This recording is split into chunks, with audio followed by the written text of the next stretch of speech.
अवधूत चिंतन श्री गुरुदेव दत्त. श्री स्वामी समर्थ. तुम्हा सर्वांचं माझ्या चॅनलमध्ये खूप खूप मनापासून स्वागत आहे. आज मी तुम्हाला अतिशय प्रभावी, खूप जास्त प्रभावी सेवा तुमच्यासोबत शेअर करणार आहे. सगळ्यात महत्त्वाचं, खूप आर्थिक अडचण आहे, पैशाला पैसा लागत नाही आहे, म्हणतो ना ज्याला की गरिबी आपला साथ सोडत नाही आहे, खूप कष्टात आहोत, खूप म्हणतो ना की खूप तुम्ही कष्ट करत आहात तरी पण तुम्हाला यश येत नाही. त्यातल्या त्यात लक्ष्मी घरात टिकत नाहीये, घरात अन्नधान्याचा साठा नाहीये. 1,00,000 रुपये महिना कमवता तरी सुद्धा महिन्याच्या शेवटी तुमच्याकडे 5 रुपये राहत नाही. अशा म्हणजे ही जेव्हा वेळ येते तेव्हा तुम्ही विचार करा की कुठेतरी काहीतरी आपलं चुकतंय ना, की तुम्हाला इतका सगळा पगार असूनही तुमच्याकडे पैसा टिकत नाही. असे बरेच लोक आहे की ज्यांच्याकडे म्हणजे जे 10 आणि 12 हजारावर घर सांभाळता, आपलं घर चालवता, तरी देखील ते खाऊन पिऊन खूप सुखी आहे. विथ त्यांची सेव्हिंग होते आणि घरात एक मंगलमय वातावरण त्यांचं तयार होतं. पण आपण लाख रुपये महिना कमवून सुद्धा आपल्या घरात कुठलीही बरकत नाही, मग ती पैशाची असो किंवा अन्नधान्याची असो. तर आज मी तुम्हाला अतिशय प्रभावी सेवा सांगणार आहे. दर महिन्याला आपण सगळ्या महिला सत्यनारायण करत असतो, सर्वच जणी करता. ज्या करत नसेल त्यांना मी सांगेल की 11 तारखेपासून तुम्ही सत्यनारायण करू शकता. गुरुवारपासून तुम्ही पहिलं सत्यनारायण करू शकता. आता सर्वात महत्त्वाचं, आपण दर महिन्याला सत्यनारायण करत असतो. रक्षाबंधनपासून तुम्हाला 11 दिवस, 21 दिवस, 51 दिवस किंवा 108 दिवस तुम्हाला सत्यनारायण करायचं आहे. परत एकदा सांगते, 11 दिवस, 21 दिवस, 51 दिवस, 108 दिवस, 41 दिवस यथाशक्ती आणि यथाभक्ती ही तुम्हाला सेवा करायची आहे. तुम्ही ही सेवा करून बघा. मी तुम्हाला थोडक्यात अनुभव सांगते. एक ताई होत्या, त्यांनी 2.5 महिने कंटिन्यू घरात त्यांच्या सत्यनारायण होतं. 2.5 महिने. तुम्हाला खोटं वाटेल, त्यांच्यावर खूप बिकट परिस्थिती आली होती की त्यांनी सत्यनारायण, म्हणजे घरात खूप परिस्थिती होती, वाईट होती, त्यांच्या मिस्टरांचा पण प्रॉब्लेम होता. पण ह्या सेवा करून त्यांचं लोन पण पास झालं, मिस्टरांचा प्रॉब्लेम पण सॉल्व्ह झाला आणि त्यातल्या त्यात त्यांचं प्रमोशन पण झालं. एकदम बिकट परिस्थिती होती, खूप वाईट वेळ होती, पण महाराजांच्या कृपेने त्यांचा हा प्रॉब्लेम सॉल्व्ह झाला. आता मी तुम्हाला सांगणार आहे की दररोज सत्यनारायण करायचं. आपलं असं होऊन जातं ना की ताई महिन्यातून एकदा सत्यनारायण करायला आम्हाला जमत नाही, दररोज आम्ही कुठे सत्यनारायण करू, आम्ही कसं काय सत्यनारायण करू. एक सांगायचं आहे, तुम्ही दर महिन्याला जेव्हा तुम्ही सत्यनारायण करता तेव्हा प्रदोष समयीच सत्यनारायण करायचं असतं. दिवसभर कधीही सत्यनारायण करायचं नाही. आता हा नियम मी स्वतः काढलेला नाहीये. हा नियम आहे की तुम्ही दर महिन्याला जेव्हा तुम्ही सत्यनारायण करत असता तेव्हा ते तुम्हाला प्रदोष समयीच करायचं असतं. म्हणजेच काय, 4:30 पासून ते तुम्ही 7, 7:30, 8 वाजेपर्यंत, कधी कधी 9 होऊन जाता, हरकत नाही, तेव्हा तुम्ही हे सत्यनारायण करायचं असतं. पण जेव्हा तुम्ही दररोज सत्यनारायण करता, हे बघा, जेव्हा आपल्याकडे गुरुजी येऊन जेव्हा सत्यनारायण करता तेव्हा त्यांच्या हातात, म्हणजे त्यांच्या हातून जेव्हा सत्यनारायण होतं तेव्हा तुम्ही दिवसभरात कधी करू शकता. पण जेव्हा आपण घरात सत्यनारायण करतो तेव्हा तुम्हाला संध्याकाळी सत्यनारायण करायचं असतं. पण जेव्हा मी सांगितलेली सेवा तुम्ही दररोज करणार असेल, मग तुम्ही 11 दिवस करताय, 21 दिवस करताय, 51 दिवस करताय, ते तुम्ही दिवसभरात कधीही करू शकता. आता सगळ्यात महत्त्वाचं, दिवसभरात कधी करू शकता म्हणजे तुम्ही, हो, सकाळी तुमची देवाची पूजा झाली. आता काय होतं ना, ताई आम्ही सत्यनारायणाचा उपवास धरू का, तर बऱ्याच महिला धरतात. तुम्ही धरला तरी चालेल, नाही धरला तरी चालेल. पण दररोज जेव्हा तुम्ही सत्यनारायण करणार असाल तर आपण जेव्हा सकाळी आपली देवाची पूजा होते तेव्हा लगेच तुम्हाला सत्यनारायण करायचं आहे. तुम्हाला माहिती आहे 5 अध्याय असतात आणि सगळी पूजा जी असते ती आपल्याला कमीत कमी 30 ते 40 मिनिटं लागतात, मॅक्झिमम 30 किंवा 35 मिनिटं लागतात. तर फक्त अर्धा तास किंवा त्याच्यावर 5-10 मिनिटं जास्त तुम्हाला ही सेवा करायची आहे. खूप खूप खूप प्रभावी सेवा आहे. मी स्वतः करणार आहे. येणाऱ्या रक्षाबंधनपासून तर येणाऱ्या रक्षाबंधनपासून मी ही सेवा करणार आहे. आता सगळ्यात महत्त्वाचं, ताई मांडणी कशी करायची, तुमच्या सगळ्याच प्रश्न तुमच्या मनात उद्भवले असतील, त्याचं मी उत्तर तुम्हाला मांडणी दाखवूनच देणार आहे की जेणेकरून तुम्हाला तुमच्या सगळ्या प्रश्नांची उत्तर येतील.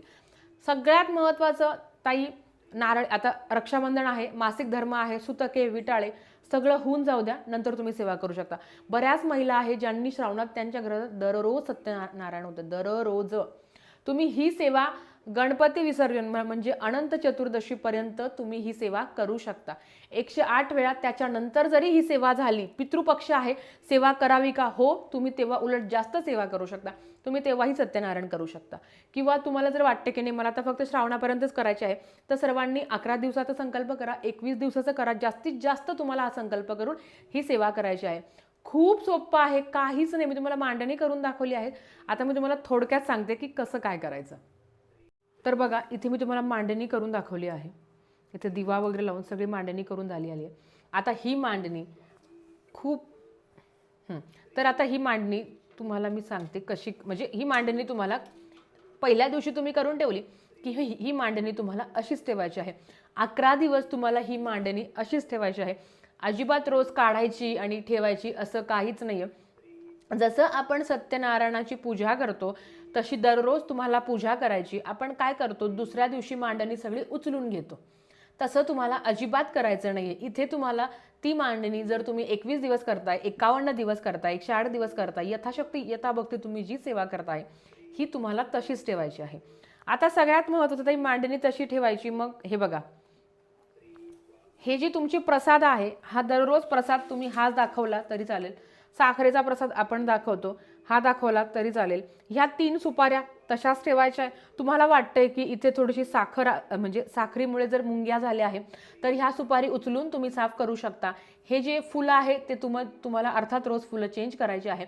पानं तुम्हाला वाटतंय की आता 1-2 दिवस पानं चांगले राहिले, तेच पानं तुम्ही तसे ठेवू शकता.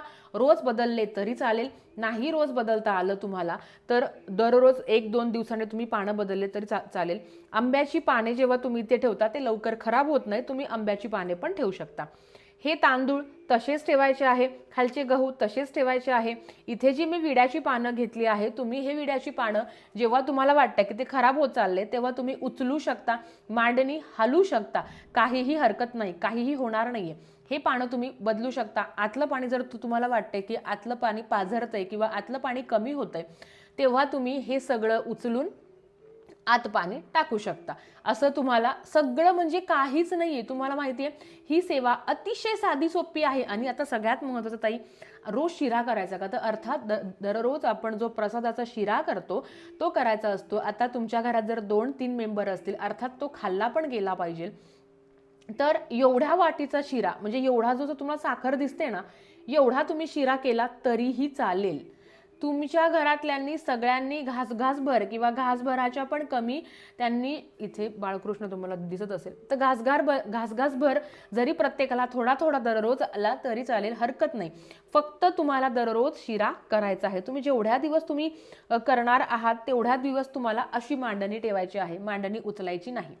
आता सगळ्यात महत्त्वाचं ताई, तुम्ही आता समजा 3-4 दिवस तुम्ही सेवा केली, नंतर मासिक धर्म आला, अर्थात ती 4 दिवस तशीच सेवा तुम्ही थांबू शकता, स्किप करायची आहे. 5व्या दिवशी तुम्हाला सेवा करायची आहे. परत 5व्या दिवशी आता 4 दिवस तुम्ही हे असं ठेवणार, तर अर्थात तुमच्या घरातल्यांनी कोणीही ही सेवा केली तरी चालेल. ताई मी विधवा आहे असं काहीही नाहीये, असं अजिबात तुम्ही मनात आणू नका. तुम्ही सर्वजण ही सेवा करू शकता. आता समजा घरातल्या स्त्रीला जर अडचण आली तर अर्थात त्यांच्या घरातली कोणती दुसरी महिला असेल किंवा मुलगी असेल, त्यांनी सत्यनारायण केलं तरी चालेल. फक्त दररोज न चुकता तुम्हाला सत्यनारायण करायचं आहे. आता पहिल्या दिवशी तुम्ही संकल्प सोडून घ्या की आम्हाला इतक्या दिवस सत्यनारायण करायचं आहे. तुमच्या यथाशक्ती यथाभक्ती तुम्ही करा आणि तुम्ही सत्यनारायणाला सुरुवात करू शकता. तर अशी सेवा आहे. मी आय थिंक तुमच्या सगळ्याच प्रश्नांची उत्तरं दिलेली आहे. अजूनही काही प्रश्न असतील किंवा माझं जर सांगायचं राहिलं गेलं असेल तरी हरकत नाही. आता सगळ्यात महत्त्वाचं ताई, सत्यनारायण भगवानांचा फोटो नाहीये, नसेल तरी चालेल, पण जर आपण दर महिन्याला सत्यनारायण करतोय तर अर्थात तुम्हाला सत्यनारायण भगवानचा फोटो घ्यायचा आहे. इथे बाळकृष्णाची मूर्ती आहे, बाकी सगळं तसंच करायचं आहे. फक्त एवढासा घासभर शिरा करायचा आहे आणि तुम्हाला हे व्रत करायचं आहे. उद्यापन करायचं का? काहीच करायचं नाही. 21 दिवसाचा संकल्प झाला, 22व्या दिवशी सगळी मांडणी व्यवस्थित उचलून घ्यायची आणि आपण जसं नॉर्मली उचलून घेतो तसं तुम्हाला सगळं करायचं आहे. तर तुम्ही बघितलं, अतिशय साध्या पद्धतीने, काहीच तुम्हाला करायचं नाही. आंब्याची डहाळे तुम्ही रोज लावली तरी चालेल, पण बाहेर खूप पाऊस चालू आहे, मला ते भेटलं नाही म्हणून ते तुम्हाला दाखवलं नाही. तुम्ही तुमच्याकडे ज्या गोष्टी उपलब्ध आहे त्या तुम्हाला मांडणून दररोज तुम्हाला जे आपलं सत्यनारायण भगवानची पोथी आहे ते तुम्हाला वाचायची आहे आणि 5च अध्याय आहे. नंतर तुम्ही आरती करून प्रसाद तुम्हाला दाखवायचा आहे. उपवास धरायची गरज नाही, परत एकदा सांगते, उपवास धरायची गरज नाही. आणि काय होतं ना, तुम्हाला जर वाटतं की नाही बाबा मी एवढी सेवा करते, तर मी दिवसभर, परत एकदा सांगते, दिवसभर तुम्ही कधीही करू शकता. सकाळी उठल्या उठल्या मुलं जेव्हा शाळेत जाता, मिस्टर ऑफिसला जाता, दिवाबत्ती झाली, आपण जेव्हा देवाची सेवा करतो तिथे लगेच बसायचं, थोडासा शिरा करायचा आणि सेवा करायची. हे सत्यनारायणाचं पुस्तक आहे. जवळपास सगळ्यांच्याच गावात केंद्र आहे. तुम्हाला हे केंद्रात मिळून जाईल. याची किंमत खूप स्वस्त आहे, 15 रुपयाचं आहे, पण तुमचं आयुष्य घडवेल. आपल्याला माहिती आहे सत्यनारायणाची सेवा ही भगवान विष्णूंची सेवा आहे. आणि जिथे जिथे ज्या ज्या घरात भगवान विष्णूंची सेवा होते तिथे माता लक्ष्मी असतेच. माता लक्ष्मीला काय प्रिय आहे, तर माता लक्ष्मीला भगवान विष्णूंची सेवा प्रिय आहे. तुम्ही खरंच महिलांनो, जर तुमच्या जवळचे नातेवाईक खरंच अडचणीत असेल तर त्यांना सांगा की बाबा अशी अशी सेवा आहे. बघा, आपण जर कोणाचं चांगलं केलं तर महाराज नक्कीच आपलं चांगलं करतील आणि आपलं चांगलं होतच होतं. म्हणून मी तुम्हाला सांगेल, मी तरी ही सेवा करणार आहे. तुमची इच्छा असेल तुम्ही 11 दिवसाचं करा. तुम्ही 9 सत्यनारायण घातले, पण मी तुम्हाला सांगेल की तुम्ही 11 दिवसापासूनच सुरुवात करा. 11 दिवस, 21 दिवस, 51 दिवस. तुम्हाला सगळ्या प्रश्नांची उत्तरं मी दिलेली आहे. परत मासिक धर्म आला तर तुम्ही 4 दिवस थांबा. घरातले कोणी असेल तर त्याला म्हणा बाबा जरा साफसफाई करून घे. सुतक आलं तर अर्थात त्याला खूप दिवस तुम्हाला थांबावं लागतं. तर असं काही असेल तर तुम्ही थांबू शकता, नंतर तुम्ही सेवा स्टार्ट करू शकता. नाही तर जर तुम्हाला वाटतं की आता माझा मासिक धर्म जवळ येत आहे, तर तुम्ही ती सेवा मासिक धर्म झाल्यावर पण सुरू करू शकता. असं काही नाही. पण आता काय झालंय ना की आपलं नारळी पौर्णिमा आलेली आहे, म्हणून मी तुम्हाला म्हटलं की लवकरात लवकर तुमच्याकडनं पण सेवा होऊन जाईल. ही सेवा खूप साधी सोपी आहे, काहीच नाही. बऱ्याच महिला ह्या सेवेला लागल्या पण आहे, कारण श्रावण महिना आहे, तर पूर्ण श्रावण महिना तुम्हाला ही सेवा सांगितली होती. तर मला वाटलं की ऑलरेडी आपण एवढ्या सेवा करतो, त्याच्यापेक्षा 11 दिवसाचा संकल्प करूया. तर मी तरी करणार आहे आणि मी तुम्हालाही सांगेल आवर्जून ही सेवा करा. खूप काही तुमचे म्हणतो ना की कर्जबाजारीपणा, खूप काही संकट, खूप काही दुःख याच्यातून तुम्ही सॉल्व्ह करू शकता, कारण ही भगवान विष्णूंची सेवा आहे. आणि मी परत एकदा सांगते, जिथे जिथे भगवान विष्णूंची सेवा होते तिथे माता लक्ष्मी असतेच. त्यांना बोलवायची गरज पण तुम्हाला पडत नाही.